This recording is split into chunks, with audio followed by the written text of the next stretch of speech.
Walladzina amanu wa amilus shalihat sanudkhiluhum jannatin tajri min tahtihal anhar khalidina fiha abada wa'dallahi haqqan wa man asdaqu minallahi qila.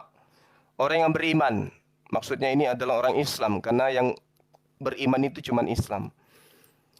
Dan mengerjakan amalan kebajikan, amalan soleh itu hanya ada di Islam.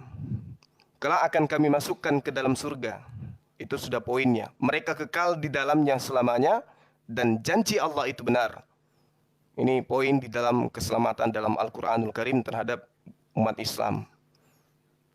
Lalu kemudian di ayat lain diterangkan, lakinnal ladzina taqaw rabbahum lahum jannatun tajri min tahtihal anhar khalidina fiha nusula min indillah wa ma indallahi khairul lil abrar.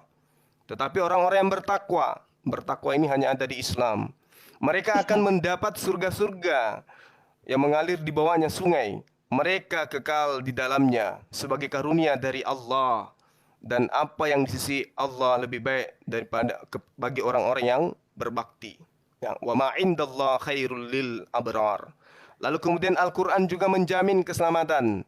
Kata Allah, Qul a'unabbi'ukum bi khairin min zalikum lilladzina taqaw inda rabbihim jannatun tajri min tahtihal anhar khalidina fiha azwajum mutahharu wa ridwanum minallah wallahu basirum bil ibad. Ya, katakanlah wahai Muhammad, maukah aku kabarkan kepadamu apa yang lebih baik dari yang demikian itu bagi orang-orang yang bertakwa, lagi-lagi bagi orang Islam. Tuhan mereka surga-surga yang mengalir di bawahnya, mereka kekal di dalamnya, ya, dan mereka diberi pasangan-pasangan yang suci serta ridha dari Allah, dan Allah Maha melihat hamba-hambanya. Ini berapa menit, kawan? 5 menit. Oke, 5 menit, masih ada 2 menit setengah lagi, Ustaz. Oke, sedikit lagi dari saya. Allah Subhanahu wa taala kemudian mengatakan, innalil muttaqina 'inda rabbihim jannatin na'im. Sungguh bagi orang-orang yang bertakwa, nah lagi-lagi umat Islam nih, ya, surga yang penuh kenikmatan di sisi Tuhannya disediakan bagi mereka. Saya kira begitu untuk sementara, jadi sudah sangat jelas jaminan surga bagi orang Islam. Ya, silakan sahabat saya Muslim. Bro Farenyana, waktu masih tersisa 2 menit, manfaatkan bro. Faren.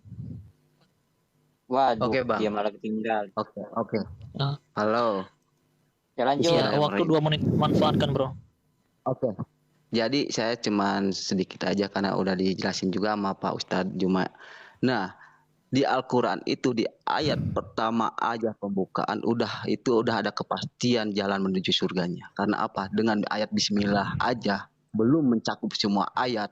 Di sana udah membuktikan keesaan Allah Subhanahu wa taala, apalagi di ayat-ayat yang selanjutnya.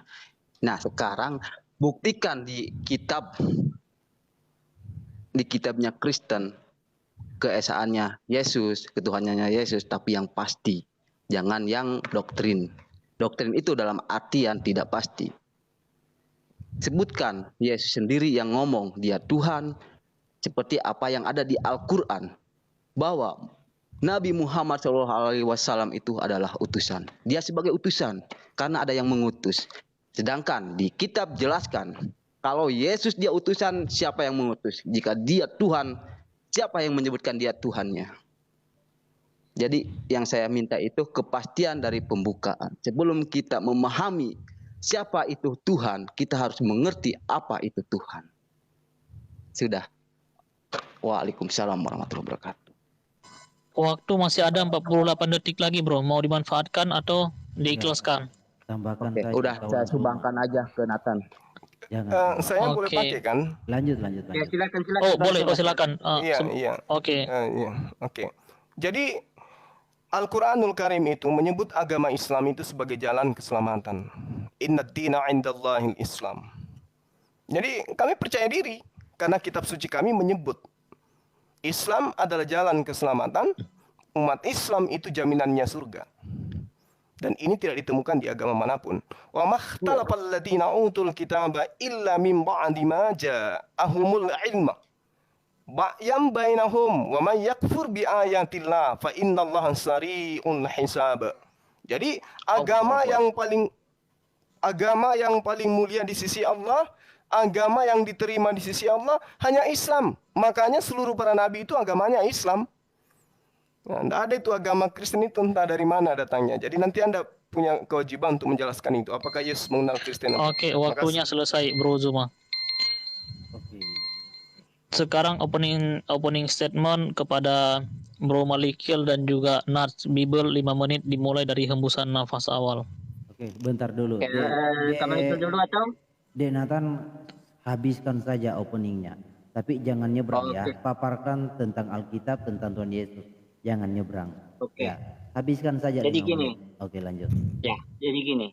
Kita berbicara tentang keselamatan. Di Yesaya 43 ayat 11 di situ dikatakan, Akulah Tuhan, tidak ada juru selamat lain selain daripadaku. Di Yesaya 44 ayat 6 di situ dikatakan, Akulah Tuhan Allah, Raja penebusmu. Akulah yang terdahulu dan yang terkemudian, tidak ada Tuhan selain daripadaku. Di Lukas 2 ayat 11 di situ dikatakan, telah lahir untuk kita seorang juru selamat, yaitu Yesus Kristus Tuhan kita. Yesus Kristus di sini disebutkan juru selamat untuk kita. Dan di 2 Petrus 1 ayat 11 di situ dikatakan, dengan demikian kepadamu telah dikaruniakan hak penuh untuk memasuki kerajaan kekal, yaitu kerajaan Tuhan, yaitu juru selamat kita, Yesus Kristus. Jadi keselamatan di Kristen itu sangat-sangat pasti. Karena kita memiliki hak penuh untuk memasuki kerajaan surga, yaitu kerajaan Tuhan kita, Yesus Kristus. Dan Yesus juga berkata seperti ini, kalau Faren tadi membawa di Quran, Al-Fatihah yang berkata, Ihdinal siratal mustaqim, atau tunjukkan kepada kami jalan yang lurus. Malahan Yesus berkata seperti ini, Yohanes 14 ayat 6, Faren. Akulah jalan dan kebenaran dan hidup. Tidak ada seorang pun yang sampai kepada surga jika tidak melalui aku. Kalau kalian masih mengharapkan jalan yang lurus, Yesus berkata, akulah jalan. Jadi Yesus adalah jalan untuk kita mendapatkan surga. Dan kalau Farid mengharapkan ayat yang pasti, dari tadi saya sudah memaparkan ayat yang pasti, Faren. Dan saya tambahkan lagi, Faren. Yohanes 10 ayat 28, Yesus berkata, Aku memberikan hidup yang kekal kepada pengikutku, dan aku pastikan mereka tidak akan binasa, dan tidak akan ada yang merebut mereka dari tanganku. Jadi Kristen itu pasti keselamatannya. Di Wahyu 21 ayat 7 di situ Yesus berkata, barang siapa menang dia akan memperoleh semua ini, dan aku akan menjadi Allahnya, dan mereka akan menjadi anakku.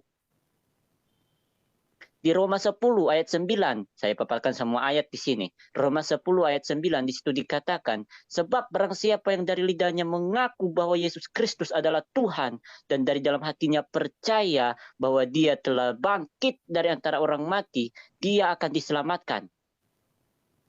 Jadi kekristenan itu pasti. Yohanes 3 ayat 16 juga berkata, karena begitu besar kasih Allah akan dunia ini sehingga dia mengaruniakan anaknya yang tunggal supaya barang siapa yang percaya tidak binasa melainkan beroleh hidup yang kekal.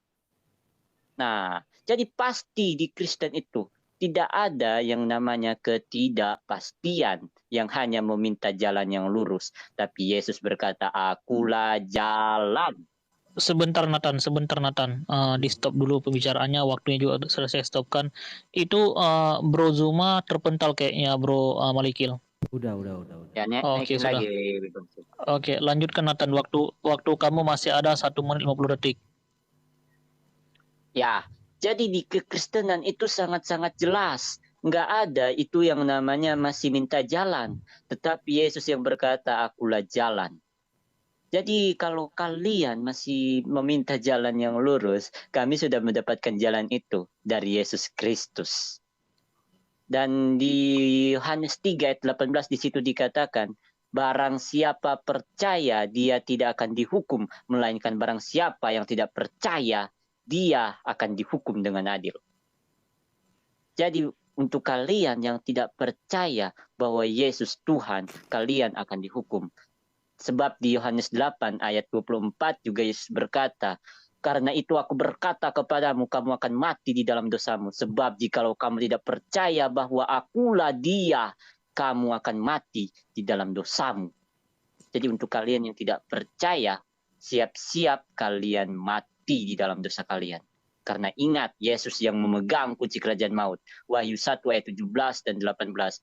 Jangan takut, akulah Alfa dan Omega, yang awal dan yang akhir dan yang hidup. Aku pernah mati, namun lihatlah aku hidup sampai selama-lamanya. Dan aku memegang kunci maut dan kerajaan maut. Jadi Yesus yang menentukan kalian masuk surga atau neraka. Kalau kalian percaya, kalian masuk surga. Tapi kalau kalian tidak percaya, kalian akan dilemparkan langsung oleh Yesus Kristus di dalam neraka jahanam. Masih ada waktu, moderator? Masih ada 13 detik lagi, apa mau disudahin? Lanjut. Sudah, selesai. 13 detik, oke. Sekarang kepada Bro Zuma dan juga Fahren, boleh bertanya, waktu bertanya 2 menit. Baik. Pertanyaan saya yang pertama, Yesus mengatakan di dalam kitab Matius ya, Aku diutus hanya kepada domba-domba yang hilang dari Bani Israel.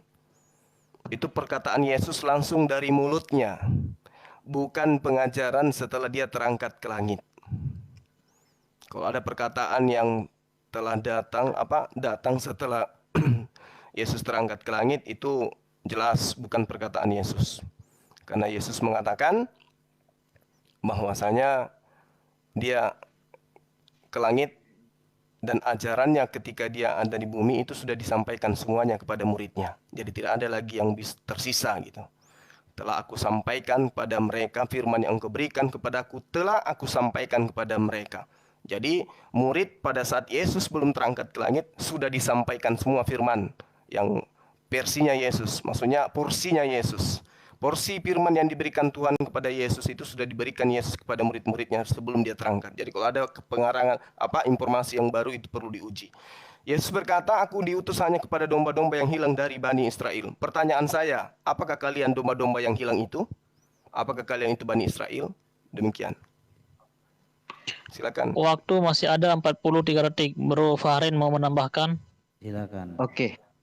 Tadi Abang Nathan bilang jalan keselamatan. Yesus adalah jalan keselamatan. Tolong ditanda kutipin.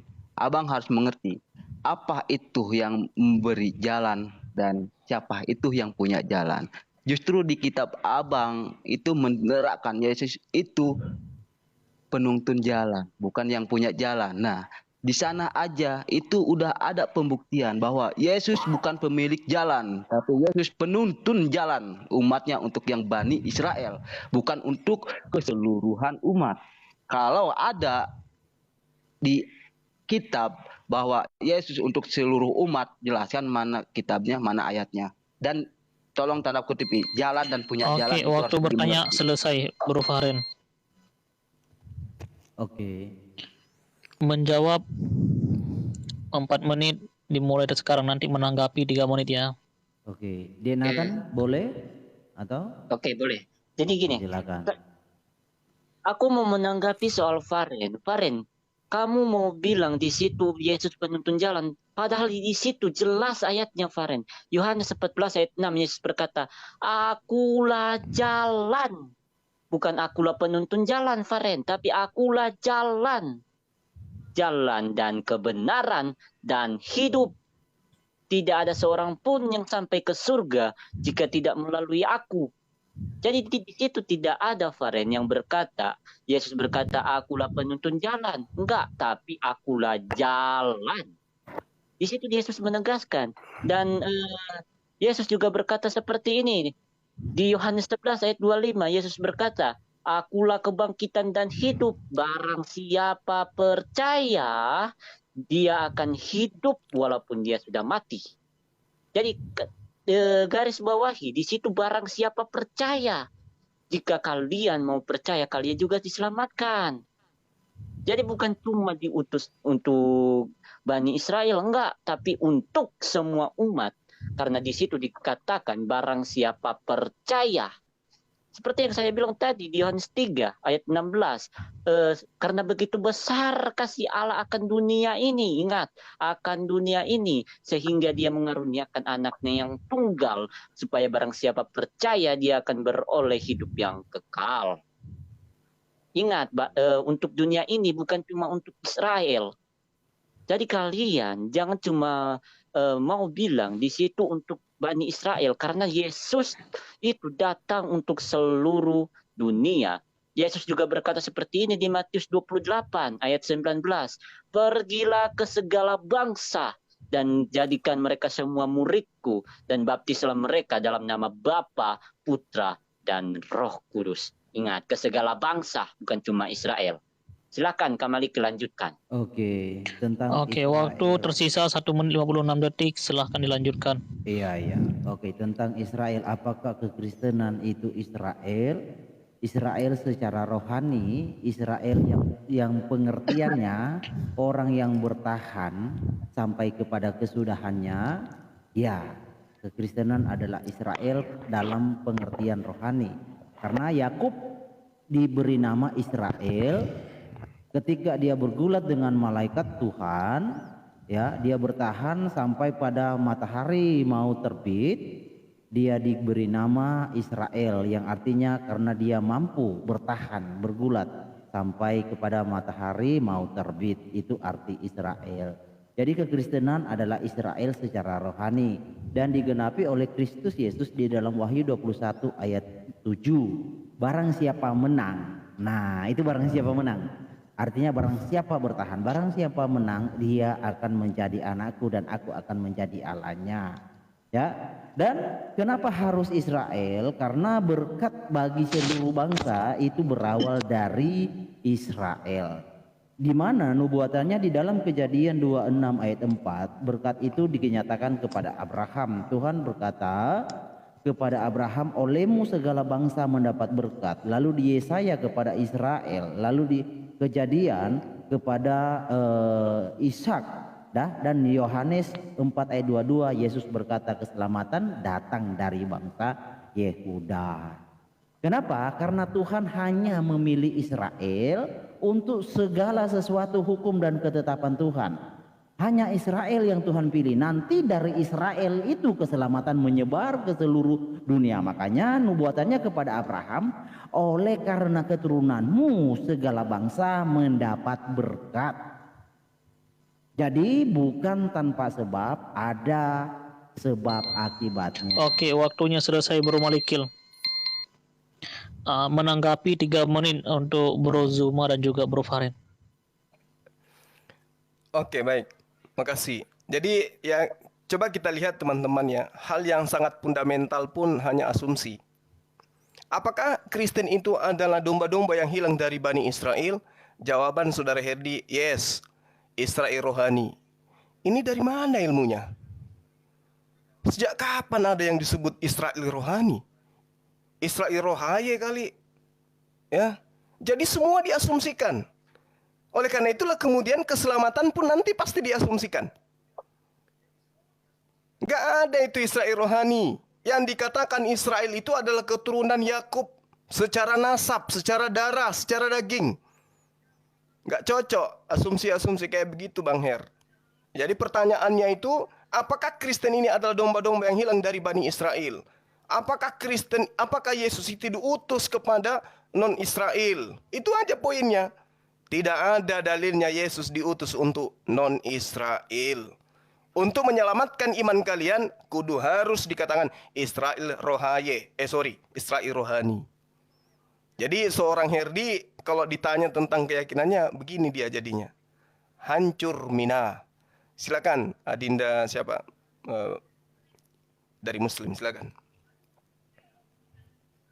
Fahrin Yana, waktu Tadi menanggapi menyikapi masih ada dengan 1 menit 43 detik. Silakan ditanggapi. Oke. Tadi dengan menyebutkan jalan, justru dengan perkataan tersebut bahwa Yesus itu jalan menuju Tuhan, bisa diartikan jalan keselamatan, bukan pemilik jalan. Di sana udah diterapkan Yesus itu jalan. Seperti kalau di Islam itu jalan kebenarannya Islam itu ada di Al-Qur'an. Berarti Yesus itu bisa disamakan dengan Al-Qur'an. Karena jalan umat Islam di sini udah jelas mutlak adanya itu Al-Qur'an, jalan keselamatan orang Islam. Berarti jalan bukan Tuhan. Quran itu bukan Tuhan, tapi jalan. Nah, di sana juga udah ditera. Yesus itu jalan, bukan pemilik jalan. Harus tanda kutip jalan. Apa yang disebut dengan jalan itu ada perjalanan ke Sang Maha Kuasa. Berarti Yesus itu pelantara sebelum kita menuju ke Tuhan. Karena disebut di sana jalan. Akulah jalan. Jadi jangan mendustakan apa yang ada. Di sana udah tertera. Akulah jalan kebenaran. Walaupun dia jalan kebenaran, entah jalan apa. Cuman di sana udah disebutkan. Akulah jalan.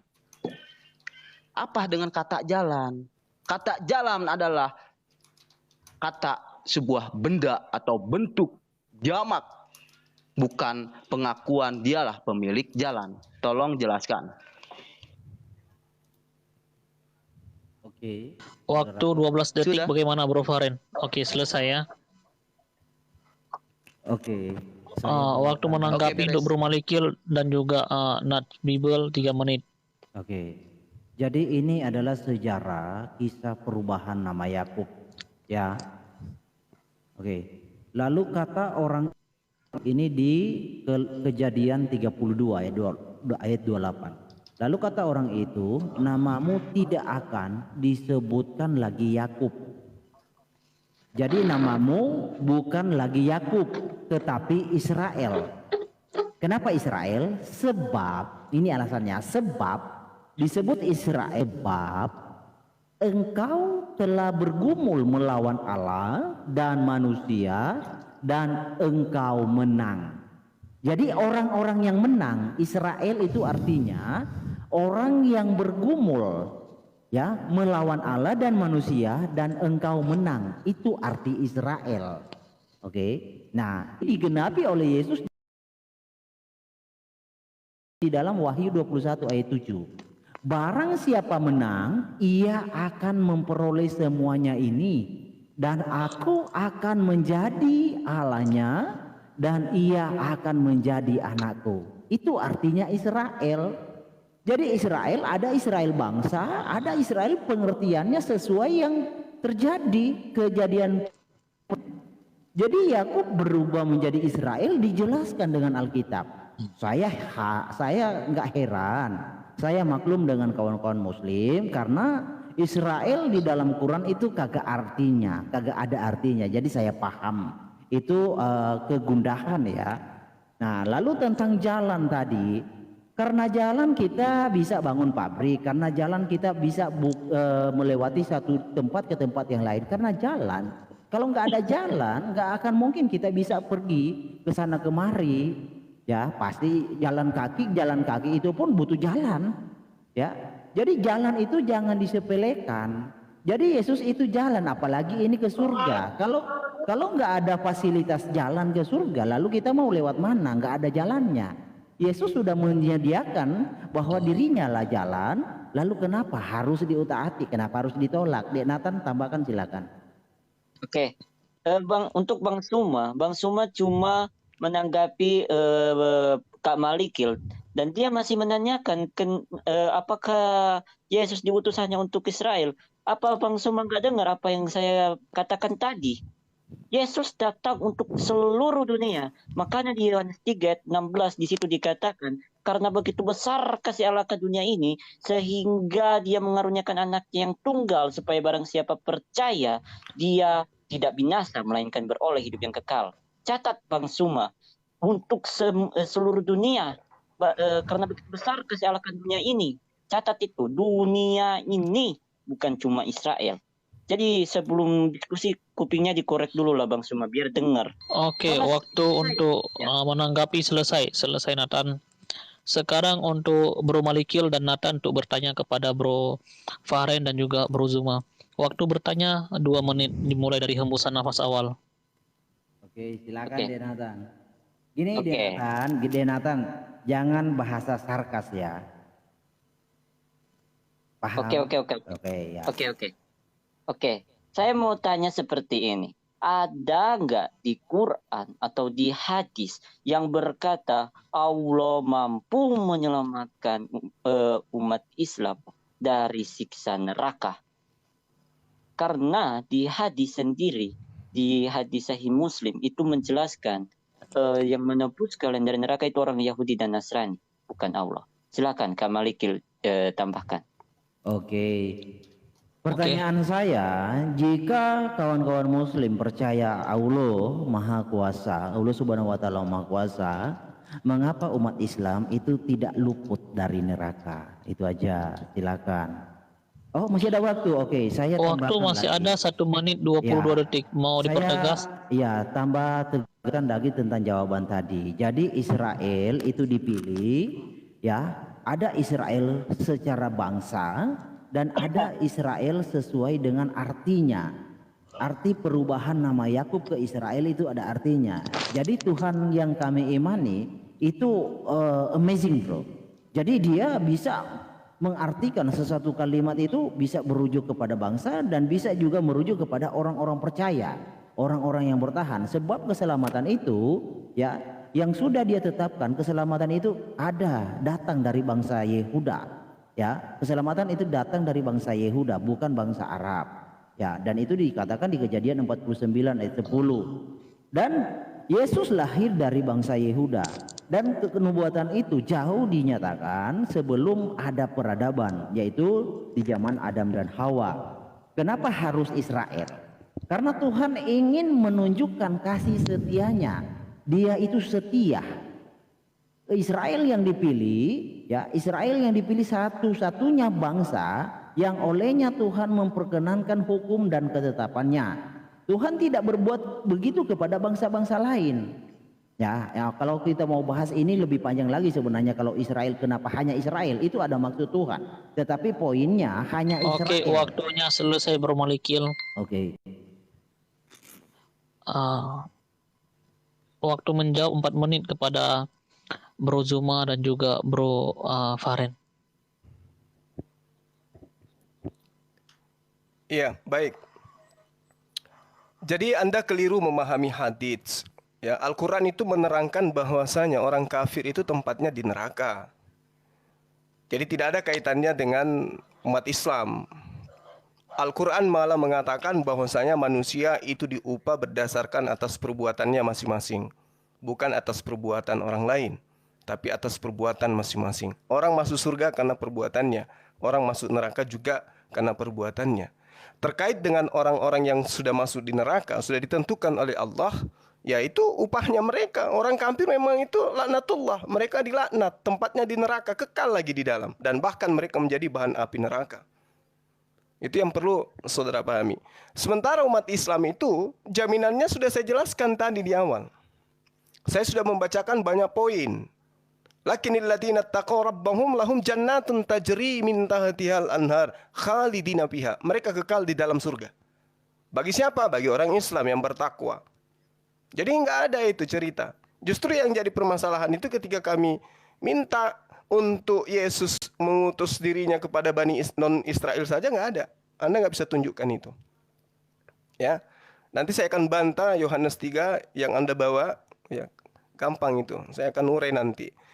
Terkait dengan apa yang saudara bawa tadi, Yohanes 3 nomor 16. Jadi di Islam itu sangat jelas. Jaminan surganya itu tidak diragukan. Ketika saudara mengatakan orang Yahudi, memang dia sudah di neraka, tempatnya itu sudah ditentukan oleh Allah. Mereka kekal di neraka, ya, kekal selama-lamanya. Itu tempat kembalinya mereka. Nah, umat Islam yang kemudian mati tanpa bertaubat tetap aja masuk ke neraka. Umat Islam tetap aja masuk ke neraka. Namun kemudian Rasulullah Muhammad SAW itu saking cintanya kepada umatnya, yang mengaku sebagai Islam, mengaku sebagai Muslim, yang mengakui dirinya sebagai Nabi. Meskipun dia tidak pernah beramal saleh sekalipun, tetapi dia tidak pernah menyembah selain daripada Allah, maka Rasulullah Muhammad SAW akan memberikan syafaat. Itu di Islam. Ya, jadi dosamu silakan aja Anda tanggung sendiri. Ya, kalau Anda membawa hadits seperti itu maksudnya adalah ketika ada umat Islam yang kelak diberikan oleh Allah upah neraka, tetapi ada amal kebajikannya, maka Allah mengatakan silakan aja masuk ke dalam surga. Silakan masuk ke dalam surga. Namun sebelumnya mereka harus kemudian dihapuskan dosa-dosa yang dalam neraka. Ya, makanya Rasulullah mengatakan bahwasanya jaminlah aku 6 perkara, maka aku jamin engkau akan surga.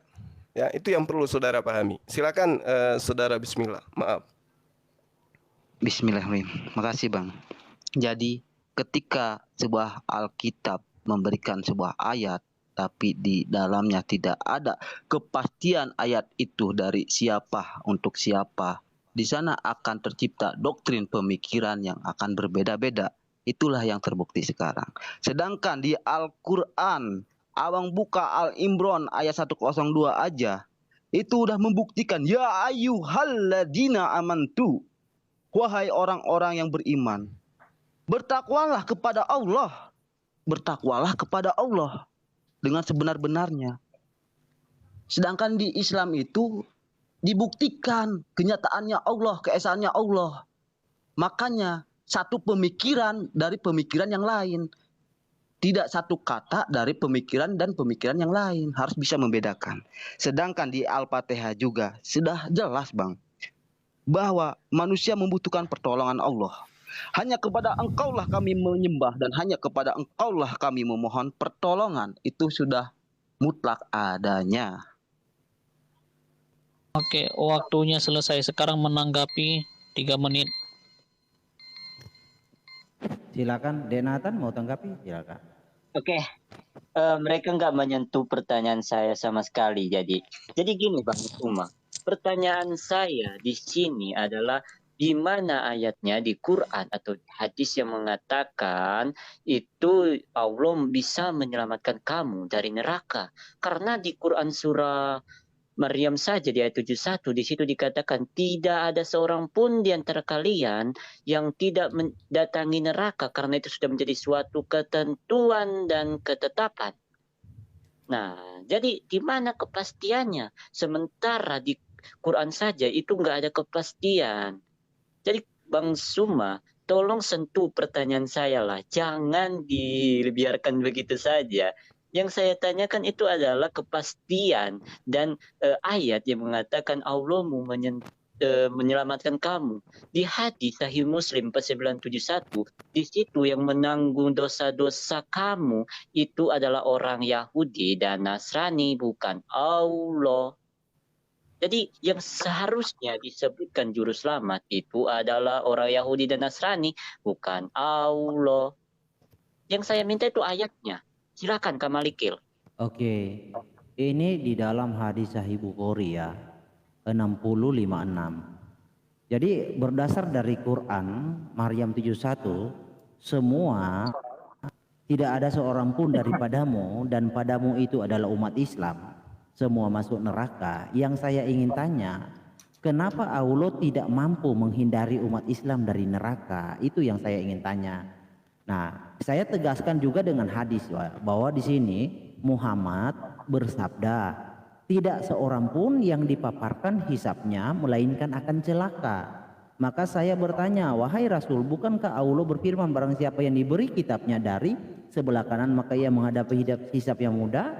Muhammad bersabda, yang dimaksud ayat itu adalah saat amal diperlihatkan dan tidaklah seorang hisapnya diperdebatkan melainkan ia akan disiksa. Jadi tidaklah seorang hisapnya diperdebatkan melainkan ia akan disiksa. Jadi semua umat Islam itu disiksa. Yang saya ingin tanya, disiksa di neraka ya. Yang saya ingin tanya, mengapa Allah tidak mampu menghindari itu? Bukankah umat Islam selama ini beramal soleh, sholat dan lain-lain? Apakah ada nilainya atau kagak?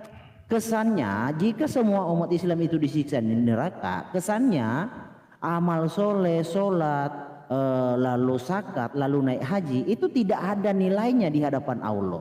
Di mata Allah tindakan ibadah Anda ya selama di dunia itu tidak dinilai. Karena semua manusia umat Islam itu disiksa di neraka. Lalu buat apa Anda beribadah? Oke, waktunya selesai Bro Malikil. Sekarang untuk Bro Zuma dan juga Bro Fahren menanggapi 3 menit. Ya, oke. Ya, jadi disinilah ketidakpahaman kalian yang pura-pura nggak paham karena sakit hati kali, karena tidak ada jaminan Yesus terhadap penyembahnya untuk masuk ke dalam surga. Bahkan di dalam Markus 9 dikatakan bahwa semua orang Kristen akan digarami di api neraka. Nah, Anda membawa Maryam 71. Anda lupa ayat 72-nya itu sudah sangat jelas. Tsumma nunajjil ladzina taqau wa nazaruz zalimina fiha jithiya. Kemudian kami akan menyelamatkan orang-orang yang bertakwa. Ya, ini siapa nih namanya nih yang tadi yang saudara Nats. Coba buka matanya dulu, buka. Pelototin Maryam ayat 72. Tsumma nunajjil ladzina taqau. Kemudian kami akan menyelamatkan orang Islam, orang mukmin, orang bertakwa. Ya. Lalu apa? Wa nazaruz zalimina fiha jithiya, dan membiarkan orang-orang kafir, orang-orang Kristen, orang-orang zalim di dalam neraka dalam keadaan berlutut. Di awal tadi saya sudah membaca dalilnya, banyak kali dalilku bilang orang-orang bertakwa, beramal saleh itu dijanjikan oleh Allah surga, mereka kekal di dalamnya. Masih kurang rupanya itu. Nggak paham juga rupanya. Susah memang untuk memahami Al-Quran bagi orang-orang yang tidak berakal sehat. Silakan sahabat, bismillah. Bismillahirrahmanirrahim. Jadi Bang menegaskan yang tadi, bahwasanya Allah itu ke umatnya tidak memberikan PHP, memberi harapan palsu. Karena kehadirannya itu mutlak adanya. Dengan ayat-ayat yang ada di Al-Quran yang menyebutkan keesaan beliau dan keesaan nabi-nabinya itu mutlak adanya. Dan sekarang tunjukkan di kitab mana yang ada menceritakan seperti apa yang ada di Al-Quran yang pasti. Jangan berandai-andai. Tahukah berandai-andai itu seperti apa yang tidak jamak dan tidak pasti, yang akan menimbulkan pemikiran doktrin-doktrin dari pemikiran yang lain juga. Jadi pertanyaan saya aja tidak mampu dijawab sama Nathan. Apakah jalan itu? Jalan itu ada yang memiliki, apakah jalan itu ada yang menuntun? Sedangkan yang punya jalan dan yang memberikan jalan itu suatu kata yang berbeda. Tolong jelaskan, jangan puter-puter kemana-mana dulu. Tentang jalan aja, Pak Nathan tidak bisa menjelaskan bahwa Yesus itu pemilik jalan, apa penerang jalan. Orang awam aja pasti tahu apa itu jalan dan menuju perjalanan. Jadi pada dasarnya Al-Quran itu nyata mutlaknya dan kandungannya itu nyata adanya. Tidak ada PHP di surga dan neraka, itu udah ada balasannya. Oke, waktunya selesai untuk Bro Fahren dan juga Bro Zuma. Ini lanjutnya gimana? Baru satu sesi, lanjut ke sesi kedua ya. Sisi kedua gimana ini? Bro Malikil suaranya terlalu kecil. Ya, kembali ke Kami lagi yang mereka yang bertanya sekarang. Oh, silakan. Iya, sekarang Bro Zuma sama Fahren bertanya. Waktu bertanya 2 menit ya. baik. Pertanyaan saya kepada saudara. Yesus datang kepada Bani Israel untuk domba-domba yang hilang dari Bani Israel. Itu tujuan kedatangannya untuk dipercaya sebagai utusan pencipta langit dan bumi, atau agar Israel percaya, Israel loh ya, bukan Kristen, atau agar orang Israel percaya kalau dia itu adalah utusan pencipta langit dan bumi. Coba Anda jawab berdasarkan dalil. Yesus datang kepada Bani Israel agar untuk dipercaya sebagai utusan pencipta langit dan bumi, atau dia datang mengajarkan kepada Bani Israel agar Bani Israel percaya kalau dia itu adalah pencipta langit dan bumi itu sendiri. Jawab pakai data, silakan. Ya, saya menambahkan Bang. Jadi tolong jelaskan pula kenapa Tuhan di kekristenan ingin dilihat dan ingin diakui ketuhanannya, sedangkan makhluknya yang sejatinya angin terasa tapi tidak bisa terlihat. Apakah Tuhan serendah itukah dibandingkan dengan angin? Sedangkan angin makhluknya mampu dirasa sama setiap makhluk hidup di dunia, tapi tidak mampu diurai atau kan dijadikan jamak suatu benda. Kenapa Tuhan ingin dilihat dan ingin disembah? Sedangkan di Islam, Tuhan menyerukan dia tidak butuh disembah, tapi umatnya butuh menyembah. Tolong jelaskan. Dengan data juga. Waktu masih ada 30 detik lagi, mau dimanfaatkan. Udah. Iya, jadi gini. Jadi Anda teman-teman Kristen harus paham ya bahwa di awal tadi pertanyaan kami yang pertama, apakah kalian adalah domba-domba yang hilang dari Bani Israel? Jawabannya bukan. Tapi kami ini adalah Israel rohani. Itu udah nggak nyambung itu udah keluar dari konteks daripada pengajaran Yesus. Karena Israel rohani itu tidak pernah diajarkan Yesus.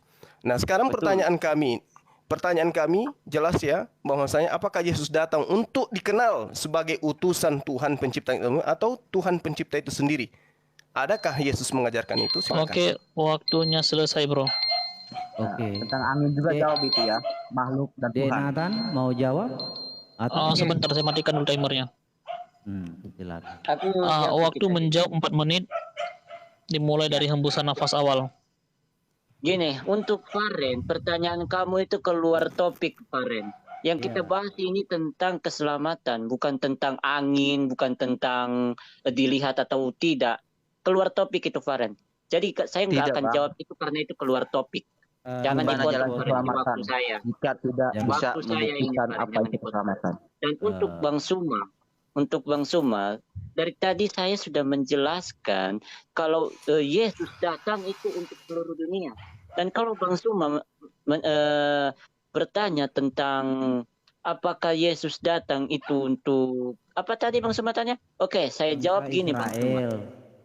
Nah, di Ibrani 1 ayat 6 di situ dikatakan seperti ini Bang Suma. Dengar ya.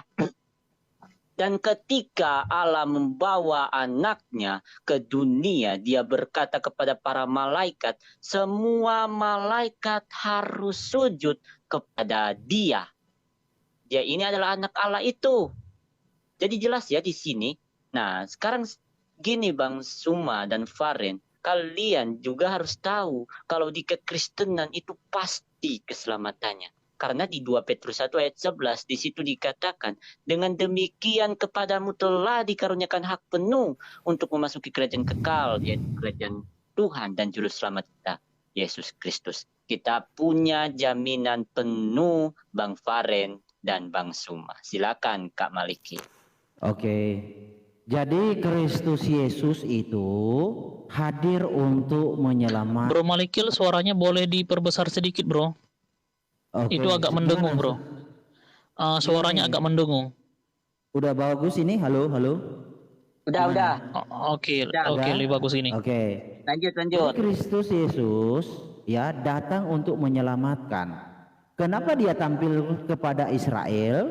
Karena petunjuk tentang dirinya hanya Israel yang tahu. Itu masalahnya. Tuhan hanya menyatakan petunjuk keselamatan, juru selamat itu hanya kepada orang Israel. Nah kalau Yesus hadir di Arab, orang Arab akan pelongo-pelongo. Kamu siapa? Kan gak ada petunjuknya. Jadi ini tentang nubuatan, petunjuk, hukum, ketetapan yang Tuhan nyatakan di dalam Mazmur 147 ya. Bentar. Nih, Mazmur 147 ayat 19 sampai 20. Tuhan memberitakan firman-Nya kepada Yakub, ketetapan-ketetapannya dan hukumnya kepada Israel. Tuhan tidak berbuat demikian kepada segala bangsa dan hukum-hukumnya tidak mereka kenal. Selain Israel tidak kenal Tuhan, tidak kenal. Haleluya, amin. Jadi mengapa Yesus hadir di Israel? Karena hanya Israel yang Tuhan perkenankan mengetahui tentang nubuatan janji keselamatan tersebut. Kalau Tuhan Yesus hadir di Arab, konsekuensinya orang Arab akan pelongo-pelongo. Kamu siapa? Kita memang nggak kenal karena nggak ada petunjuknya. Jadi ini tentang petunjuk, bukan sesuatu hal yang remeh-temeh. Orang Israel punya petunjuk, Tuhan ngasih petunjuk dari zaman Abraham, Ya, Israel dibuang sampai kepada penggenapannya nabi-nabi Yesaya semua ada petunjuknya bahwa Mesias janjikan akan seperti ini dan seperti itu petunjuknya. Makanya Yesus hadir di Israel. Jadi jangan berharap hadir di Arab kecuali ada petunjuknya. Nah, yang menjadi masalah kan Muhammad hadir di Arab, nggak ada petunjuknya, makanya orang-orang Arab pelongo-pelongo. Ini siapa? Karena nggak ada petunjuknya. Jadi beda. Lalu ke Israel. Israel kan itu sesuai pergantian namanya. Yakub diganti Israel. Mengapa diganti Israel? Karena ada artinya. Tadi kan kita sudah bahas. Oke, waktu menjawab selesai. Oke, silakan. Sekarang Bro Zuma sama Fahrendjana menanggapi 3 menit. Oke, Bang. Oke. Jadi, Oke, silakan. oh Abang dulu. Ya, jadi gini, Saudara Herdi, ini adalah hal yang paling penting di dalam iman saudara. Ternyata Anda tidak bisa membuktikan apa-apa selain asumsi. Apakah Yesus itu datang kepada Bani Israel untuk menyatakan dirinya sebagai Tuhan Juru Selamat, dalam arti kata dia adalah Tuhan pencipta langit dan bumi, atau dia datang menyatakan dirinya sebagai utusan dari pencipta? Anda lari kemana-mana. Bukti bahwa memang dasar agamamu itu nggak ada dari Yesus. Karena kenapa? Yesus mengatakan menurut pewarta di dalam kitab Yohanes 17 nomor 14. Dengarkan. Aku telah memberikan firman-Mu kepada mereka. Aku telah. Berarti ketika Yesus datang 3 tahun kurang lebih berdakwah kepada Bani Israel, semua porsi firman yang Tuhan berikan kepadanya sudah disampaikan kepada Bani Israel. Jadi saudara Nats yang baca Ibrani itu apa? Yesus tidak kenal kitab itu. Yesus tidak pernah mengajarkan ajaran Paulus yang kau bacakan tadi. Camkan itu. Firman yang Yesus ajarkan sudah Yesus sampaikan kepada murid aslinya yang dibantai oleh Paulus. Jadi surat Paulus Ibrani itu jangan kau gaya-gayaan bawa di sini. Gak cocok. Karena itu bukan ajaran Yesus. Paham? Bungkus itu. Dan kamu harus pahami itu. Lalu kemudian Paulus mengaku di dalam Kisah Para Pewarta 18 nomor 5 nomor 6. Dia ditolak oleh Bani Israel. Maka apa dia katakan? Aku akan pergi kepada non-Yahudi. Jadi iman kalian itu berasal dari mana? Dari mana? Dari Paulus. Jadi kalian itu pengikut Paulus. Bukan pengikut Yesus. Yesus hanya untuk Bani Israel. Muatannya, aku adalah utusan Tuhan yang Maha Kuasa. Bukan Tuhan itu sendiri. Pahami? Silakan, Adinda, bismillah. Bismillahirrahmanirrahim. Oke, tadi Abang Bro Maliki ngomong. Itu udah jelas, berarti Bang Maliki memahami ketuhanannya. Karena dengan apa? Tadi memperbatasi keesaan Tuhannya. Tuhannya saja tidak bisa turun di sembarang tempat, apalagi di Arab. Cuman mampu turun di Bani Israel. Itu tanpa sadar Bro Maliki sudah mufakat bahwa Tuhan Pak Maliki keterbatasannya sudah kita perlihatkan.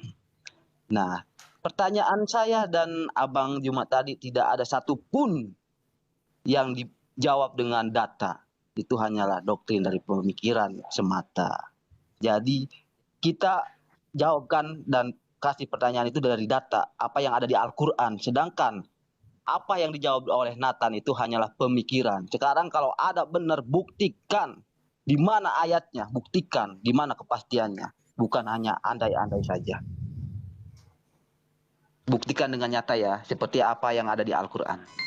Oke, waktunya selesai. Oke. Oke, bagi Bro Malikil dengan Bro Nats. Oh ya. Sebentar, boleh ya? Sebentar, kasih masukan aja buat Juma dan Bismillah. Mohon dikasih data juga ya untuk penjelasannya ya. Silakan. Tadi pakai data itu, Bang. Bro berserah, sebentar lagi boleh gantikan saya di moderator ya. Saya Kita main data, kita mandikan Anda dengan data barusan. Dari tadi itu Al-Quran yang saya bacakan, Bang. belum di rumah. Maksudnya kasih ayatnya biar dibuka, tunjukin supaya yang di live chat juga melihat gitu. Terima kasih. Oke, siap Bro. Oke, sekarang waktu untuk Bro Malikil dan juga Bro Nats menanggapi 3 menit. Oke. Silakan Aku deh. dikit ya. Iya. Gini, Bang, cuma dari tadi kayaknya udah keluar topik, udah kemana-mana. Mengatakan Yesus datang cuma sebagai utusan.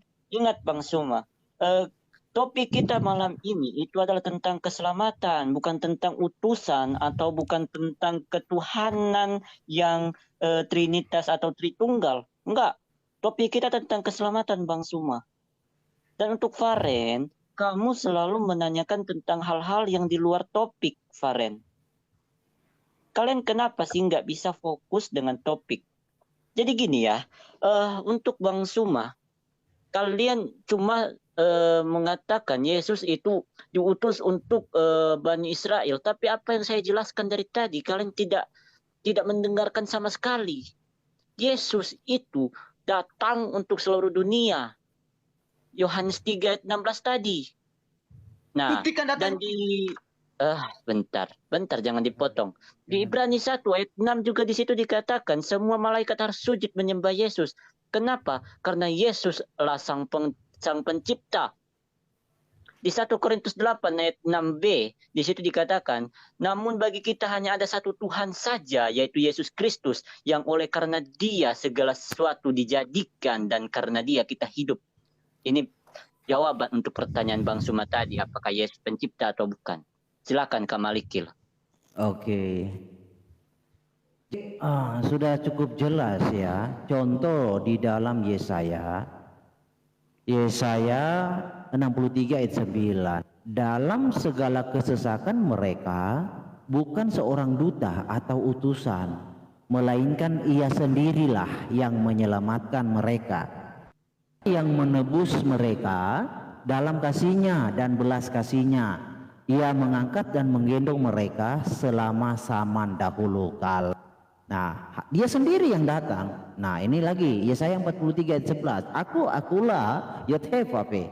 Tidak ada juru selamat selain daripada Aku. Ya, Akulah yang memberitahukan, menyelamatkan dan mengabarkan. Dan bukannya Allah asing yang ada di antaramu. Kamulah saksiku, demikianlah firman Yod-Heh-Vaveh, dan Akulah Elohim. Lalu di dalam Yesaya 52 ayat 6 bunyinya, sebab itu umatku akan mengenal namaku, dan pada waktu mereka akan mengerti bahwa Akulah Dia yang berbicara, ya Aku. Jadi mengapa Israel? Karena ada janji Tuhan kepada Abraham. Tuhan pilih Israel sebagai bangsa satu-satunya untuk pernyataan tentang janji keselamatannya. Nanti dari Israel keselamatan itu menyebar sesuai dengan firman kepada Abraham. Nih kita baca ya. Abraham di dalam Waktu selesai Bro Malikil. selesai ya. Oke, nggak apa-apa. Oke. Ada yang bisa gantikan moderator nggak ya? Aing Maung atau siapa bisa gantikan moderator nggak ya? Kenapa Bro Det? Wah, saya ini baterainya tinggal sedikit dan kayaknya mau makan dulu sebentar Bro. Oh, Sambil dicas lah bang. Oh iya, bisa sambil dicas sebenarnya. Cuma kalau sambil makan ngomong nggak enak kayaknya. Ya jangan ngomong abangnya mah. Oh, Karena abang si Simon Petrus boleh nih. Bro Simon Petrus naik gantikan saya ya. oh boleh.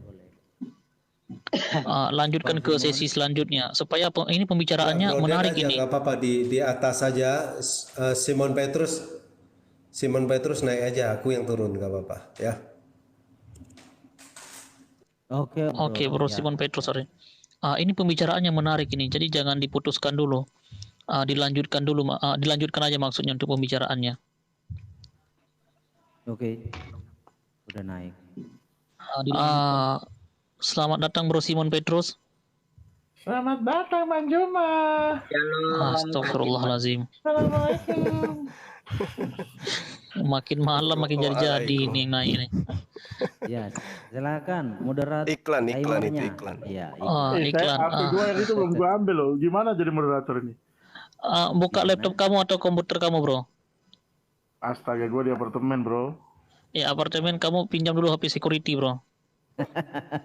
Atau HP office boy di situ semuanya pinjam dulu, tetangga boleh. Oke. Gue kasih alarm aja ya bunyi ya. Oke ya, abang percaya ya.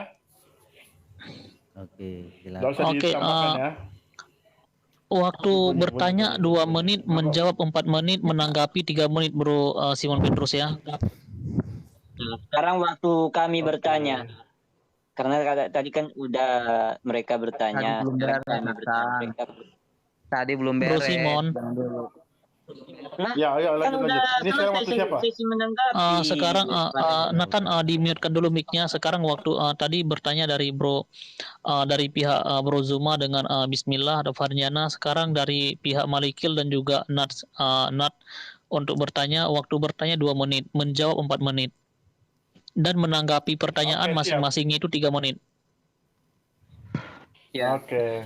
Saya izin keluar dulu Pertanyaannya sebentar ya, 2 menit ya. mau makan dulu ya, jangan sampai Oke, keselak oke, oke. nanti. Oke, bro. Terima kasih semuanya. Oke. Ya, Waktu berjalan setelah bunyi tit. Lanjut Nathan. Bertanya 2 menit. Oke, jadi gini, saya mau bertanya seperti ini. Kalian tadi mengatakan di Islam itu ada jaminan keselamatan. Tapi kenapa di hadis Musnad Ahmad nomor 9896, di situ dikatakan orang-orang yang mengumpulkan amal surga, dia masuknya di neraka.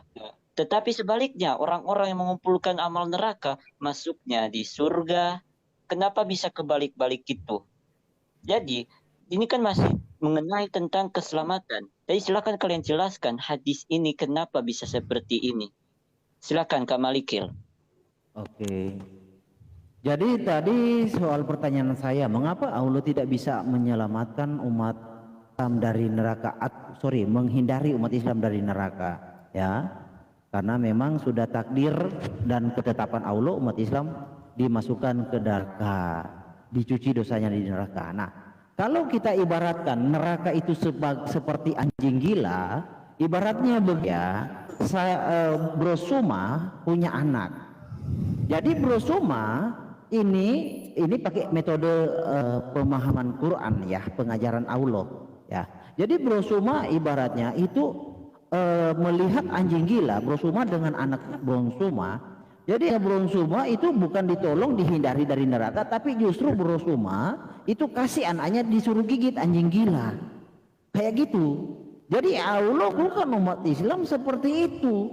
Dikasih ke neraka, dilondri di neraka. Jadi kalau pahamannya logikanya seperti itu, tega sekali Allah. Udah tahu itu anjing gila, Bro Suma sungguh tega ya mengasih anak Bro Suma disuruh gigit anjing. Itu kan kejam itu.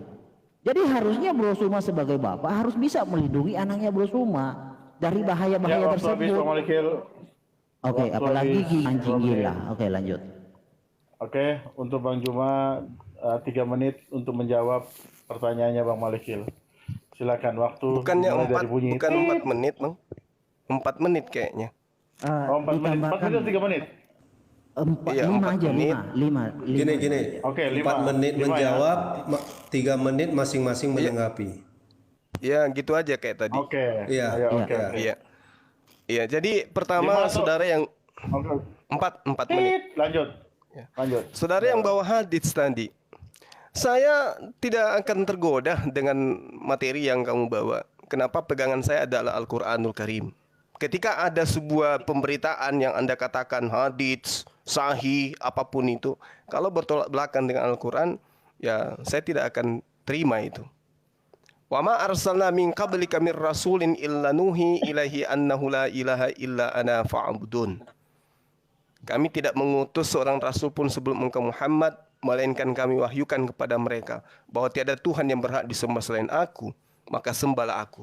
Nah, orang yang kemudian menyembah Allah diceritakan dalam Al-Quran, lakinil ladina taqaw rabbahum lahum jannatun tajri min tahtihal anhar khalidina fiha. Kekal di dalamnya. Di dalam apa? Di dalam surga. Ini dalil Al-Quran.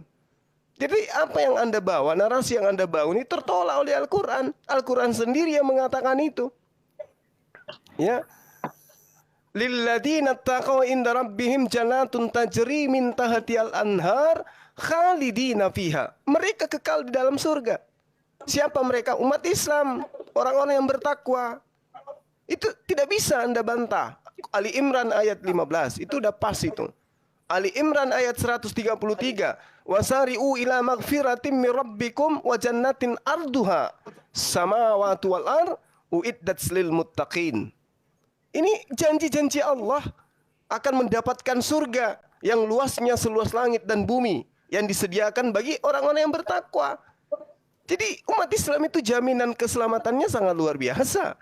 Bergejibun ayat dalam Al-Quran yang kemudian janji surga kepada kami umat Islam. Inna lil muttaqina inda rabbihim jannatin na'im. Sungguh bagi orang-orang yang bertakwa disediakan surga yang penuh dengan kenikmatan di sisi Tuhannya. Kurang apa lagi coba? Jadi kami umat Islam itu jaminan surganya sudah final. Nggak bisa ditawar-tawar lagi karena ayat Al-Quran ratusan ayat yang menerangkan itu, ribuan ayat yang menerangkan bahwa orang beriman, orang bertakwa, orang mukmin, laki perempuan itu kekal di surga. Berbeda dengan orang-orang yang kufur, kekal di neraka. Jadi kami tidak bisa kemudian lari kepada janji Allah yang sudah diwahyukan kepada baginda Rasul Muhammad SAW yang kemudian diperintahkan untuk kami ikuti. Silakan Adinda, bismillah. Bismillahirrahmanirrahim. Jadi menyimaki tadi perkataan Bro Maliki dan Nathan yang bilang kita tidak menjalur dengan basic tadi yang kita bahas, justru itu sebaliknya gitu.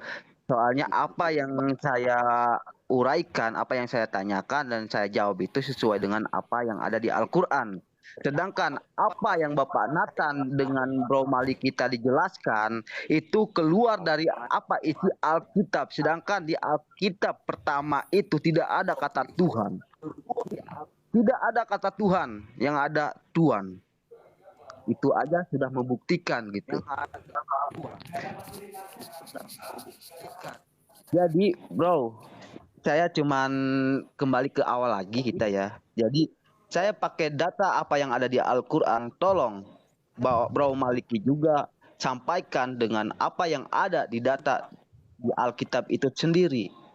Di mana kata Tuhan, sedangkan di kitab yang pertama tidak ada kata Tuhan. Oke. Sudah gitu aja Bang. Coba lanjutin aja Bang. Oke, habis Ya. tinggal 5 detik. Oke. Oh, ada habis ya? Habis waktu, oke. Siap, 4 menit. Oke. Oke, Menanggapi. sebentar bang. Aku pakai menanggapi berapa menit ini? 3 menit. 3 menit. Oke, sebentar ya. Aku open kamera, pakai jamku aja nih. Bentar ya, bang. Oke. Gak apa-apa pakai jam. Dah. Jam. Dah. Sebentar. Oke. Satu, Nggak kelihatan. dua, Ini tiga. aku udah bentar, aku udah nyampe rumah, nggak apa-apa. Bentar. Udah ada kelihatan ini nggak? bro. Lanjut Nathan. Kelihatan. Oke. Jadi Lanjut gini. Nathan. 3 Saya menit mau dari sekarang. menanggapi Bang. Jadi oke. Saya mau menanggapi Bang Suma. Bang Suma nggak mau membahas hadis. Oke, saya nggak kutip hadis. Sekarang saya beralih ke Quran. Di Quran surah Al-Furqan surah yang ke-25 ayat 68 di situ dikatakan seperti ini Bang Suma. Dan orang-orang yang tidak mempersekutukan Allah dengan sesembahan lain dan tidak membunuh nyawa yang diharamkan Allah kecuali dengan alasan yang benar dan tidak bersinah. Keluar konteks lu bro, keluar Barang konteks. siapa yang melakukan, Jangan dibantah barang dulu. siapa yang melakukan hal-hal Jangan dipotong dulu, demikian. bro. Gimana Kak Simon? Lanjut. Lanjut Oke. Nathan. Lanjut. Terus. Barang siapa yang melakukan hal-hal lanjut. demikian atau hal-hal yang di atas itu, niscaya mendapatkan pembalasan dosa.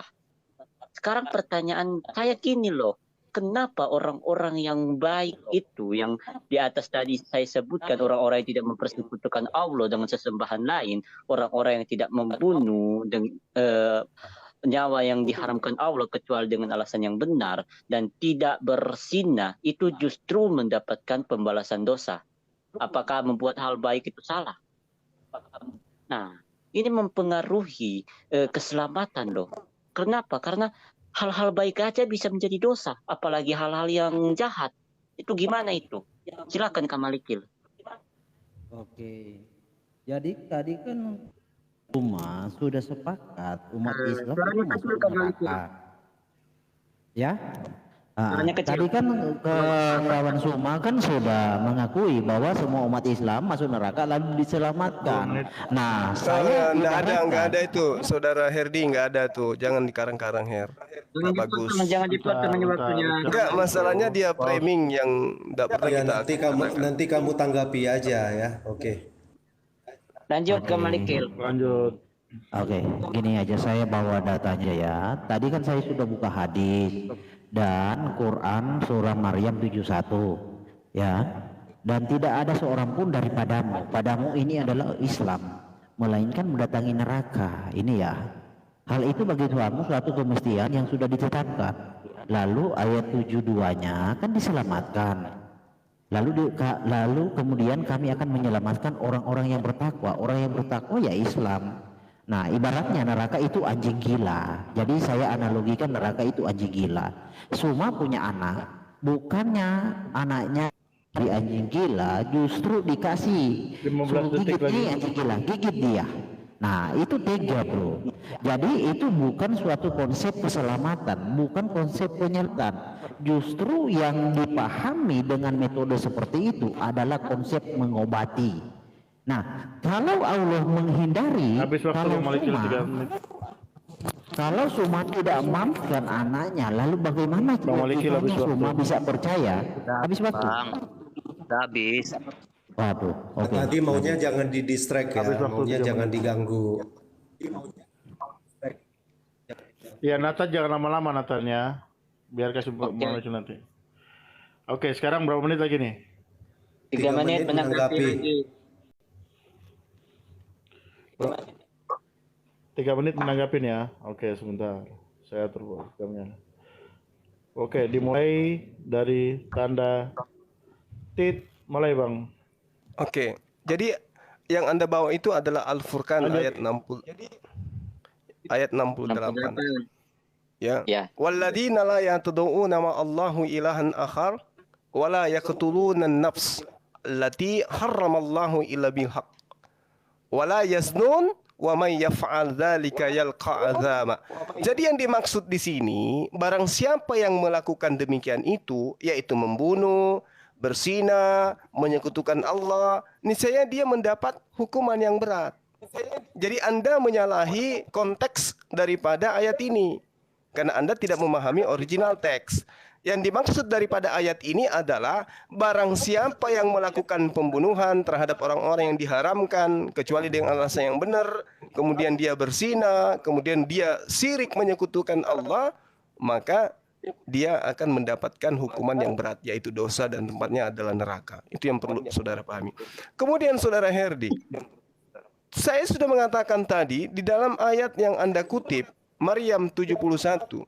Tolong sekali-kali Anda lanjutkan ke ayat 72-nya. Supaya Anda itu dipandang orang yang benar-benar paham tentang Islam gitu. Di situ sudah jelas dikatakan summa. Summa itu kemudian. Nunajjil ladina taqaw wa nazur zalimina fiha jazia. Kami akan menyelamatkan orang-orang yang bertakwa. Jadi orang-orang yang bertakwa itu diselamatkan kemudian. Tadi ayat beberapa yang saya sudah bacakan kepada saudara, janji Allah kepada orang-orang yang bertakwa itu surga. Tidak ada keraguan bagi kami tentang itu, karena itu adalah janji Allah. Kalau janji presiden kita masih abu-abu, tapi kalau Allah yang menjanjikan itu sudah pasti, nyata dan tidak bisa diragukan. Silakan Dinda Basmalah. Bismillahirrahmanirrahim. Oke, jadi Bang, yang keluar Ada dari 1 menit konteks 5 detik. yang keluar dari konteks itu tolong dipahami dulu. Berbicaralah dengan kitab dan saya berbicara dengan Al-Qur'an. Karena udah jelas di sini juga. Kenapa? Ada surat An-Nahl juga dan An-Nahl 36. Di sana tauhid uluhiyah. Kenapa? Karena itu tadi dijelaskan keesaan. Orang yang ingkar atas tauhid Allah Subhanahu wa taala, ya jaminannya apa? Neraka. Dan menjalankan tauhid Allah Subhanahu wa taala itu akan masuk ke dalam surga. Itu udah jelas di Al-Quran juga udah ada. Makanya berbicara dengan data di kitab itu jelasin. Jangan framing mulu gitu Bang. Jadi nanti kita putar-putar tidak ada henti Bang. Jadi nggak ada kejelasan kalau tidak pakai data. Penjelasannya pakai data Bro Maliki, Manatan. Datanya dibuka ya, kitabnya dibuka. Oke, udah gitu aja, biar jelas aja gitu. Udah? Oke, moderator. Oke, waktu habis ya. Ini closing statement atau lanjut Ya, sekarang apa pertanyaan? nih? Bertanya. Satu sesi lagi. Nanti Satu setelah sesi. ini baru. Bentar, teman-teman. Atau gimana Bro? Satu sesi kayaknya terlalu Gimana? cepat Bang Malikil. Gini Bang Malikil. Bang Tomo atau 5 menit. Bang Tertuka.